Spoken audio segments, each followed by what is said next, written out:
Okay, so quick note before we start this video. I did not script this. I literally just got back from work and started yapping because this is very important and I cannot believe what's going on right now. So it's unfortunately a little bit disjointed. I tried my best to make it clear what I'm talking about, but yeah, just be a little bit more, it might be a little bit chaotic, but yeah, let's go.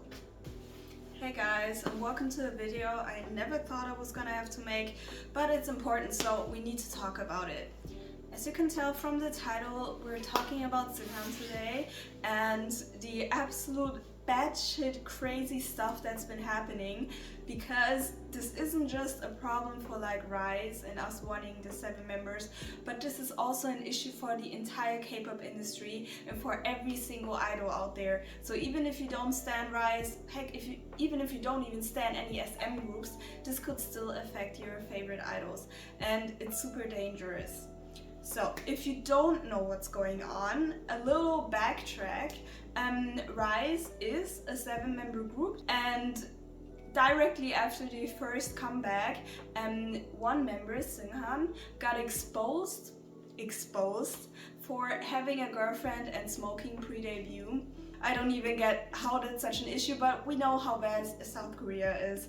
So yeah, he got put on a hiatus by SM because they love putting their idols in the basement, and he was gone, absolute radio silence for 10 months. All this time we were like, we want Riize back, Riize is 7, and there were already some people who were like, no, Riize is 6 and whatever, but the majority of the fandom was like, no, Riize is 7, he literally didn't do anything. And we are pretty vocal about it, even to the point that various other fandoms already learned about Seunghan and kind of started to love him because we were constantly talking about him, and he's literally just a sweet guy, he didn't do anything. So everybody already knew about Seunghan during this hiatus. Then 3 or 4 days ago, SM announced his return. I was so happy, genuinely. I haven't been that happy in a while.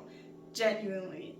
Everybody was excited, so many fandoms joined to celebrate with us because, as I said, everybody knew about this. So everybody was celebrating, and it was a really huge thing. The post for the return of Seunghan was their most liked post. So girl, it's a pretty clear sign that everybody was excited for his return. But what happened? Some of the OT6 stands organized literal death threats for Seunghan. Mind you, we literally have 10 in the same company. Nobody was sending death threats. Nobody cares. But Seunghan, who is literally just a normal kid, he gets death threats. Basically, they send 1,000 funeral wreaths with messages of we want you out of the group, we hate you, and whatever. And they put them in front of SM. And Seunghan was even spotted seeing those funeral wreaths and literally starting to get an anxiety attack. And directly after that, literally 2 days after the SM announced that Seunghan was gonna be returning, they said that they talked with him and they came to the agreement, after thinking about it for a very long time, that he's gonna leave the group. That's the situation basically. So why is this such an issue, and what makes this even weirder? First of all, it's not exactly new that SM is awful at protecting their idols. Basically, they do not protect their idols, point period blank. This is nothing new, you kind of know it, and I stan a bunch of SM groups, and even NCT is one of my old groups, so I'm very familiar with how awful they are. I mean, even just recently for NCT Dream, Namjoon, he got put on a hiatus because he fought back against Asaseng. Literally imagine being an idol and you have a stalker and you're like, fuck off, and then you lose your job over that.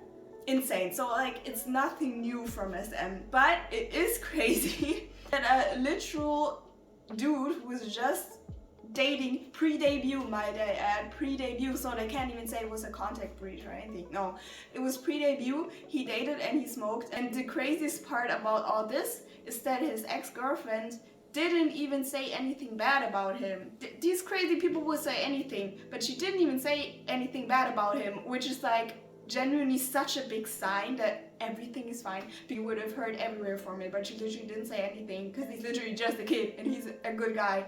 it was actually just insane that they put him on the hiatus in the first place. But we waited, we were like, okay, we're not gonna give up. Like the members, whenever they would see like signs of Riize 7 or somebody say it to them, they would smile and they actually point at it and be like, hell yeah. So 10 fucking months and we were like, girl, bring him back. This is not a drill. And SM did not give a fuck. They said that the members fought for Seunghan's return and he actually decided to leave the group. And the thing is, from the letter you can kind of tell that he probably most likely had suicidal thoughts during this time, and I genuinely get it. Imagine just living your life and you get torn to pieces. Like, not only did he lose his job during this time, but he literally just got harassed for living a normal life, and he's a kid. He's 21 now, and all this harassment started when he was 19. Like, that's so young. He became a trainee when he was 14. We already know how bad the trainee system is. There's a bunch of kids who like have suicidal thoughts because like, duh, your entire childhood gets stolen. You do nothing but like work, go on an unhealthy diets and everything at such a young age, and it's 24/7. You never get a break for years. So like, you were already done with your life when you even get the chance to debut. Then this happens, like at the age of 19, that's just batshit crazy. So like, I cannot even imagine how he's doing. I pray that he has a good therapist and that all his loved ones like make sure that he's doing kind of okay, because even before all of this, I cannot imagine how rough this time must have been. So yeah, Seunghan decided to leave the group and the members fought really hard to bring him back. They really must have like threatened SM, because they would absolutely have kept him in the basement for like the rest of the contract. Like, literally no problem, they would have done that. So they must have really fought for him. It just feels kind of staged, like planned by SM, because like, how is he on a hiatus for 10 months? Then you bring him back and suddenly you're surprised about the backlash by those psychos. Like, excuse me, during this 10 months you didn't see the haters? Of course you did, everybody did. The only crazy people that were against this were Korean fans and some Chinese fans. A lot of Korean fans of Riize also spoke up and said that they're really sorry because there's such a small part that they couldn't even do anything, because the majority of the Korean Riize fans are like absolute psychos and they couldn't do anything. So like, obviously it's not everybody. Started this backlash. It was expected by everybody that there would be backlash. Nobody expected that they would send actual death threats to a 21-year-old guy who's literally just living his life. We already know how bad South Korea's suicide rate is, but also like, it's nothing new for idols to like do that. Even if we just say in SM, you remember Sully? Yeah, she was exposed for dating, got really harshly harassed, left the group and still got harassed, eventually killed herself. And these absolute psychos set up these 1,000 funeral wreaths in front of SM on her Memorial Day. Do they not realize how absolutely demented that is? This is not like lighthearted. I saw some of those psychos even dancing in front of the funeral wreaths and being like celebrating and stuff, and that's just absolutely crazy to me. This is insane. Coming back to SM and them handling this, they just left these up. They didn't do anything. I know you don't care about your idols, I know you don't protect them, but they're actually encouraging death threats. Like, if it happens on the internet and like in some way, shape or form, you can't really do that much about like comments, Twitter posts, I don't know. I mean, you can prosecute those, but I guess SM could be like, yeah, well, it's so difficult. For these things, like, you don't have any excuse for not doing anything about that. You encourage death threats right there. I cannot imagine how that's even legal. They just left those funeral wreaths up, left them to accumulate to 1,000. It steadily grew over like a whole day, and they didn't do anything about it. Yeah, eventually they called the police and they got it to clean up, but like, that was way too late. Way too late. They have so much money, they wouldn't even feel it. They could have taken care of that. Not only did Seunghan have to see those and he walked through those, at the same time, the other 6 Riize members were in Madrid for a MusicBank. So they weren't even in the country, they were really far away from him, first of all. And also, the announcement that Seunghan was gonna leave Riize also came when they were in Madrid.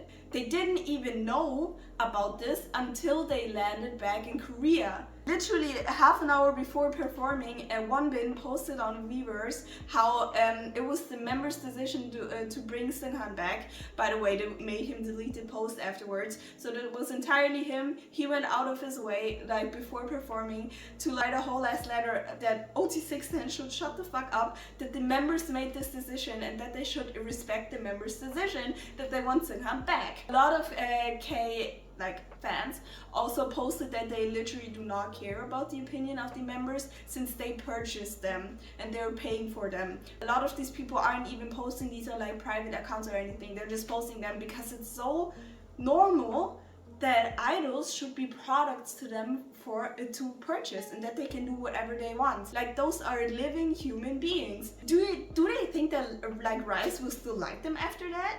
But yeah, so basically the members were in a different country, did not know that SM made the decision to make Seunghan leave, and literally only found out about it when they landed back in Korea. All the footage of them in the airport, you can just see how crushed they are. I literally cannot imagine. Not even a day prior, they were like talking about the OT7 promotions they were going to do in Japan, and everybody was cheesing. They were so happy, like you could literally melt from that video. So I cannot imagine how bad they're doing. Like, it's already bad for us. Like, I'm not doing well, but it must be like a million times worse for them. Why it feels extra staged is that SM didn't even wait. Yeah, it was a mutual agreement, but it's quite obvious that a kid who's already not doing well, if he walks by 1,000 funeral wreaths for him all alone, can't even talk to his family, can't even talk to the members because they're in a whole different continent. No wonder he would be like, yeah, I guess I should leave Riize. Like, it basically feels like they probably let him see that stuff, cornered him, and it's obvious that he would say, yeah, I'm gonna leave Riize and like not harm the group. A few hours prior, or basically at the same time when the Psychos were setting up these funeral wreaths, the entire stadium for a MusicBank was chanting Riize 7. All the fandoms, not just Riize, joined to chant Riize 7, and all the members were so excited. Riize 7! Riize 7! Riize 7! Riize 7! Riize 7! Riize 7! Riize 7!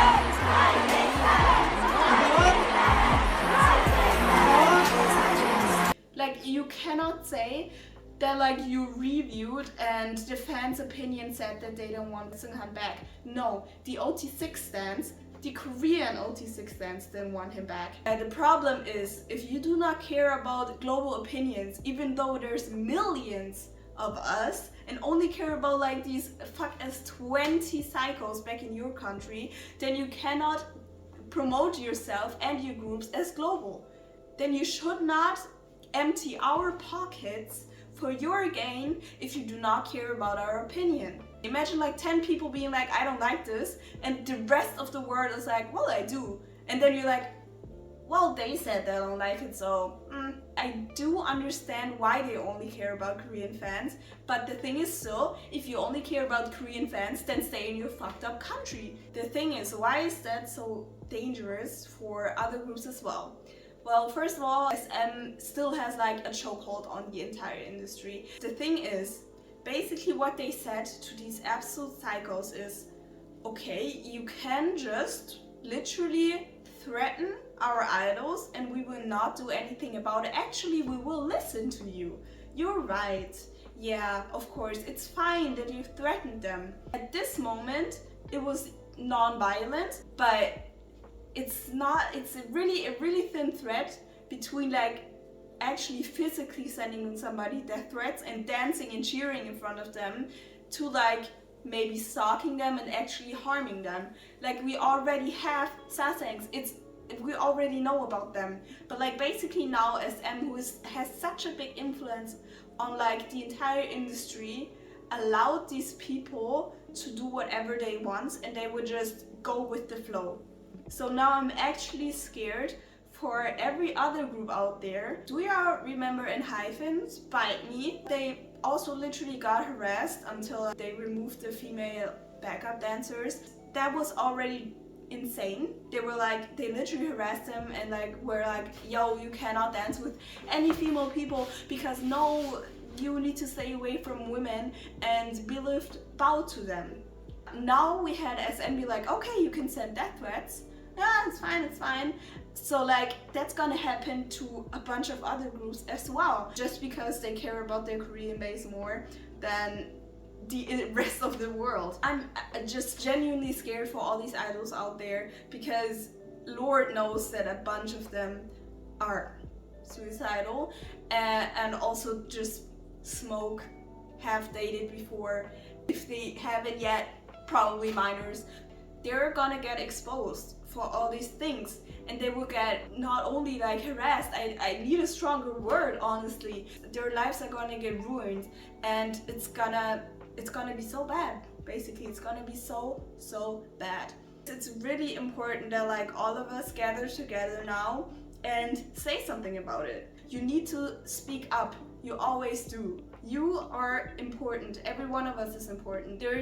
If you have time on Twitter, you can join in trending the hashtags. I'll probably put a list here somewhere as well. And there's also, I'm gonna link a petition down below that you can sign. It literally only takes a few seconds. Please sign it, because this is not only a problem for Riize, it's a problem for the entire industry and also your favorite idols. This is not lighthearted.